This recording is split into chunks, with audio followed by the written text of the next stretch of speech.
Let's talk about nutrition for the eSports athlete you. And so you'll notice in this page, there's 3 macronutrients: protein, fat, and carbohydrates, and then also vegetables, which aren't a macronutrient, they're a food group, and the recommendations associated. All right, and they're based on body weight, except for vegetables, they're based on serving size. Okay, so this is the deal. You may be looking at your diet and going, my diet's horrible, or my diet's okay, or whatever it is. I just want it to be a healthier diet.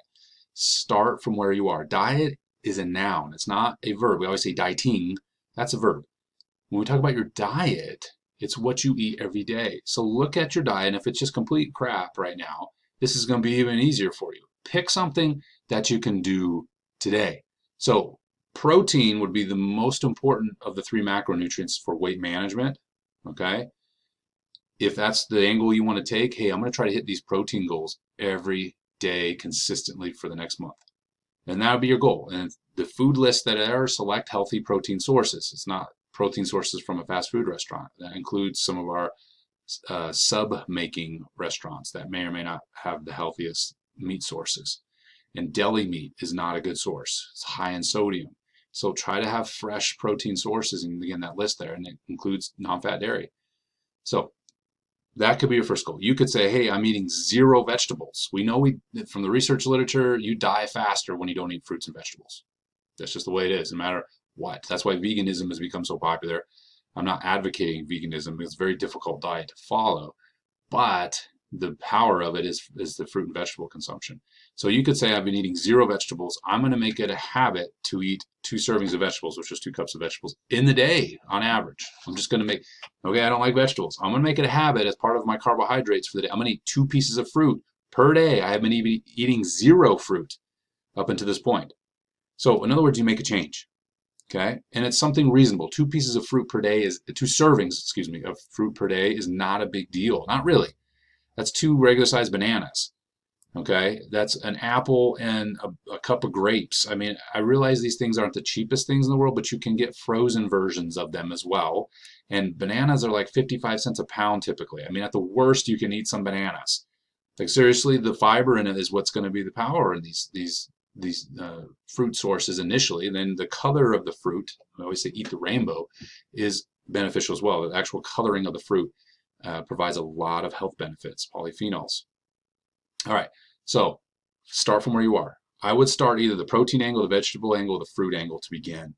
Now, if you're like, hey, I'm doing pretty good and I want to up the ante here, then you can start looking at some of the carbohydrate and fat guidelines. And specifically, if you're like, I don't want to track everything yet, if you do, great. There's a lot of tracking apps out there that can help you track your daily food. So if you're ready to jump in and track everything to start, and that can be difficult if you don't have a coach, but it's not impossible. People do it. What we're trying to think of is long-term, right? Long-term health benefits, not just a short-term though. So again, start from where you're at if you need to. Start with the things I just suggested. But if you're ready to track all 3 macronutrients, you can do so. If you eat like fish, you only need to count the proteins in the fish. You don't have to count it towards your fat allocation for the day. So you can actually eat more than you think.